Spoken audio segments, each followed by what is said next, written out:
ಎಲ್ಲರಿಗೂ ನಮಸ್ಕಾರ. Shenoy kitchen YouTube ಚಾನಲ್ಗೆ ಸ್ವಾಗತ. ಇವತ್ತು ನಾನು ನನ್ನ ಇನ್ಸ್ಟಾಗ್ರಾಮಲ್ಲಿ ಮೋಸ್ಟ್ ವೈರಲ್ ಆದ ರೆಸಿಪಿ ನಯ್ಯಪ್ಪವನ್ನು ಶೇರ್ ಮಾಡ್ತಾ ಇದ್ದೇನೆ. ಬನ್ನಿ ಹಾಗಾದರೆ ರೆಸಿಪಿ ನೋಡುವ. ಮೊದಲಿಗೆ ನಾನಿಲ್ಲಿ 2 ಕಪ್ ಆಗುವಷ್ಟು ಬೆಳ್ತಿಗೆ ಅಕ್ಕಿ ಅಥವಾ ದಪ್ಪಕ್ಕಿಯನ್ನು 2-3 ಸಲ ನೀರಲ್ಲಿ ತೊಳೆದು 3 ಗಂಟೆ ನೆನೆಯಲಿಕ್ಕೆ ಹಾಕಿದ್ದೇನೆ.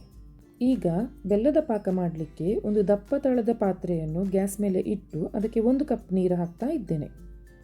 ಈಗ 2 ಕಪ್ ಅಕ್ಕಿಗೆ 2 ಅಚ್ಚು ಬೆಲ್ಲ ತಗೊಳ್ತಾ ಇದ್ದೇನೆ ನಾನು.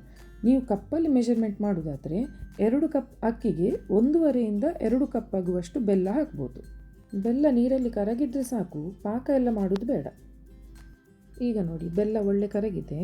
ಈ ಹದದಲ್ಲಿ ಇದ್ದರೆ ಸಾಕು. ಈಗ ಗ್ಯಾಸ್ ಆಫ್ ಮಾಡಿ ಇದನ್ನು ಒಂದು ಪಾತ್ರೆಗೆ ಸೋಸುವ. ಹೀಗೆ ಮಾಡೋದ್ರಿಂದ ಬೆಲ್ಲದಲ್ಲಿ ಕಸ ಮತ್ತು ಕಲ್ಲಿದ್ದರೆ ಫಿಲ್ಟರ್ ಆಗಿ ಹೋಗ್ತದೆ. ನೋಡಿ, ಪಾತ್ರೆಯಲ್ಲಿ ಸಣ್ಣ ಸಣ್ಣ ಕಲ್ಲಿನ ಥರ ಇದೆ ನೋಡಿ. ಈಗ ಬೆಲ್ಲದ ಪಾಕ ತಣ್ಣಗಾಗಲಿ, ಅಂದರೆ ರೂಮ್ ಟೆಂಪರೇಚರ್ಗೆ ಬಂದರೆ ಸಾಕು. ಇಲ್ಲಿ ನೋಡಿ, ಅಕ್ಕಿ ಒಳ್ಳೆಯಾಗಿ ನೆಂದಿದೆ. ಇದನ್ನೀಗ ಮಿಕ್ಸಿಯಲ್ಲಿ ಹಾಕಿ ರುಬ್ಬುವ. ಈಗ ಅಕ್ಕಿಯನ್ನು ಒಂದು ಮಿಕ್ಸಿ ಪಾತ್ರೆಗೆ ಹಾಕ್ತಾ ಇದ್ದೇನೆ. ನನ್ನ ಈ ಮಿಕ್ಸಿ ಪಾತ್ರೆ ಒಂದು ಬಾರಿಗೆ 2 ಕಪ್ ಆಗುವಷ್ಟು ಅಕ್ಕಿ ಹಿಡ್ಕೊಳ್ತದೆ. ಒಂದು ವೇಳೆ ನಿಮ್ಮ ಮಿಕ್ಸಿ ಪಾತ್ರೆಯ ಕೆಪಾಸಿಟಿ ಕಮ್ಮಿ ಇದ್ದರೆ ನೀವು 2 ಬ್ಯಾಚ್ ಮಾಡಿ ರುಬ್ಬಿ. ಈಗ ರುಬ್ಬುವಾಗ ಕರಗಿಸಿದ ಬೆಲ್ಲದ ನೀರನ್ನು ಹಾಕ್ತಾ ಇದ್ದೇನೆ. ಸ್ವಲ್ಪ ಸ್ವಲ್ಪ ಬೆಲ್ಲದ ನೀರು ಹಾಕಿ ಫೈನ್ ಪೇಸ್ಟ್ ಮಾಡಿ ತರ್ತೇನೆ. ರವೆ ರವೆ ಥರ ಇರಬಾರ್ದು. ನೋಡಿ, ಈ ಕನ್ಸಿಸ್ಟೆನ್ಸಿ ಇದ್ದರೆ ಸಾಕು. ಈಗ ನೆಕ್ಸ್ಟ್ ಇದನ್ನು ಒಂದು ಪಾತ್ರೆಗೆ ಟ್ರಾನ್ಸ್ಫರ್ ಮಾಡ್ತಾ ಇದ್ದೇನೆ. ಈಗ 5 ಚಮಚ ಆಗುವಷ್ಟು ಗೋಧಿ ಹಿಟ್ಟು ಹಾಕ್ತಾ ಇದ್ದೇನೆ. ಗೋಧಿ ಹಿಟ್ಟು ಹಾಕಿದ ನಂತರ ಒಂದು ವಿಸ್ಕರ್ ತಗೊಂಡು ಒಳ್ಳೆ ಮಾಡಿ ಮಿಕ್ಸ್ ಮಾಡ್ತೇನೆ. ವಿಸ್ಕರ್ ಯೂಸ್ ಮಾಡೋದ್ರಿಂದ ಹಿಟ್ಟಲ್ಲಿ ಗಂಟು ಬೀಳುವುದಿಲ್ಲ ಮತ್ತು ಮಿಕ್ಸ್ ಮಾಡಲಿಕ್ಕೆ ಸಹ ಈಸಿ ಆಗ್ತದೆ. ಗೋಧಿ ಹಿಟ್ಟು ಹಾಕಿದ್ರಿಂದ ಹಿಟ್ಟು ಗಟ್ಟಿಯಾಗಿ ಕಲಸಲಿಕ್ಕೆ ಕಷ್ಟ ಆಗ್ತಾ ಉಂಟು. ಈಗ ನಾನು ಉಳಿದ ಬೆಲ್ಲದ ನೀರುಂಟಲ್ಲ, ಅದನ್ನು ಹಾಕಿ ಸರಿಯಾಗಿ ಮಿಕ್ಸ್ ಮಾಡಿ ಕನ್ಸಿಸ್ಟೆನ್ಸಿ ಅಡ್ಜಸ್ಟ್ ಮಾಡ್ತೇನೆ. ನೋಡಿ, ಈ ಥರ ಬರಬೇಕು ಹಿಟ್ಟು. ಇಲ್ಲಿ ಚೂರು ಕೂಡ ರವೆ ರವೆ ಥರ ಇಲ್ಲ ನೋಡಿ. ನೆಕ್ಸ್ಟ್ ಈ ಹಿಟ್ಟಿಗೆ 1 ಚಮಚ ಜೀರಿಗೆ, 2 ಚಮಚ ಕಪ್ಪು ಎಳ್ಳು ಹಾಕಿ ಮಿಕ್ಸ್ ಮಾಡ್ತಾ ಇದ್ದೇನೆ.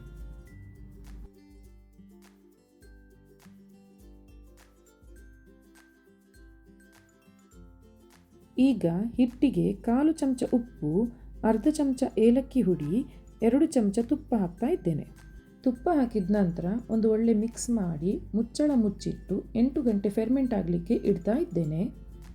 ಹಿಟ್ಟಿನ ಕನ್ಸಿಸ್ಟೆನ್ಸಿ ನೋಡಿ, ಇಷ್ಟು ಗಟ್ಟಿ ಇದ್ದರೆ ಸಾಕು. ಈಗ ಎಂತ ಅಡ್ಜಸ್ಟ್ಮೆಂಟ್ ಅಂತ ಮಾಡೋದು ಬೇಡ.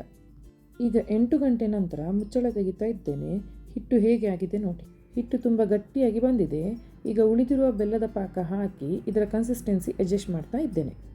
ನಾನು ಬೆಲ್ಲದ ಪಾಕ ಹಾಕಿ ಕನ್ಸಿಸ್ಟೆನ್ಸಿ ಅಡ್ಜಸ್ಟ್ ಮಾಡಿದ ವಿಡಿಯೋ ಕ್ಲಿಪ್ಪಿಂಗ್ ಇಲ್ಲಿ ಮಿಸ್ ಆಗಿದೆ ನೋಡಿ. ಹಿಟ್ಟಿನ ಹದ ಈ ಥರ ಇರಬೇಕು. ಫ್ಲೋಯಿಂಗ್ ಕನ್ಸಿಸ್ಟೆನ್ಸಿಯಲ್ಲಿ ಇದ್ದರೆ ಒಳ್ಳೆಯದು. ನೆಕ್ಸ್ಟ್ ಒಂದು ಬಾಣಲೆಗೆ ತುಪ್ಪ ಅಥವಾ ಎಣ್ಣೆ ಹಾಕಿ ಅದು ಬಿಸಿಯಾದ ನಂತರ ಒಂದು ಸೌಟು ಫುಲ್ ಆಗುವಷ್ಟು ಹಿಟ್ಟು ತೆಗೆದು ಬಾಣಲೆಯ ಮಧ್ಯಭಾಗದಲ್ಲಿ ಹಾಕಬೇಕು.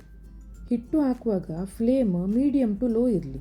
ಹಿಟ್ಟು ಹಾಕಿದ ನಂತರ ಅದಷ್ಟಕ್ಕೆ ಅದು ಉಬ್ಬಿ ಮೇಲೆ ಬರ್ತದೆ. ಅಷ್ಟರ ತನಕ ಸೌಟೆಲ್ಲ ಹಾಕಲಿಕ್ಕೆ ಹೋಗಬೇಡಿ.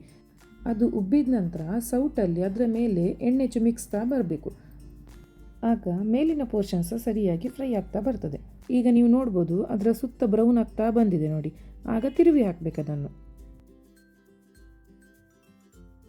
ಈಗ ಬಬಲ್ಸ್ ಎಲ್ಲ ಕಮ್ಮಿ ಆಗ್ತಾ ಬರ್ತಾ ಉಂಟು. ಈಗ ಇದನ್ನು ತೆಗೆದ್ರೆ ಆಯಿತು.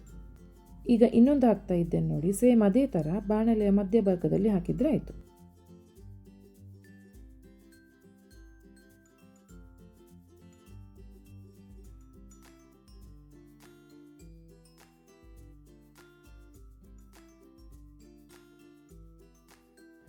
ನೋಡಿ, ನಮ್ಮ ನಯ್ಯಪ್ಪ ರೆಡಿಯಾಗಿದೆ. ಎಷ್ಟು ಒಳ್ಳೆಯಾಗಿ ಬಂದಿದೆ ನೋಡಿ. ಸೈಡೆಲ್ಲ ಕ್ರಿಸ್ಪಿಯಾಗಿ, ಒಳಗೆ ಸಾಫ್ಟಾಗಿ, ಸೋಡಾ ಹಾಕದೆ ಪದರು ಪದರಾಗಿ ಬಂದಿದೆ ನೋಡಿ. ನೀವು ಇದನ್ನು ಒಮ್ಮೆ ಮನೆಯಲ್ಲಿ ಟ್ರೈ ಮಾಡಿ ಹೇಗೆ ಆಗಿದೆ ಅಂತ ನನಗೆ ಕಮೆಂಟ್ ಬಾಕ್ಸಲ್ಲಿ ತಿಳಿಸಿ. ವಿಡಿಯೋ ಇಷ್ಟ ಆಗಿದ್ದರೆ ಶೆಣೈ ಕಿಚನ್ ಯೂಟ್ಯೂಬ್ ಚಾನಲನ್ನು ಲೈಕ್, ಶೇರ್ ಆ್ಯಂಡ್ ಸಬ್ಸ್ಕ್ರೈಬ್ ಮಾಡುವುದನ್ನು ಮಾತ್ರ ಮರಿಬೇಡಿ. ಮುಂದಿನ ರೆಸಿಪಿಯೊಟ್ಟಿಗೆ ಪುನಃ ಸಿಗೋಣ. ಧನ್ಯವಾದಗಳು.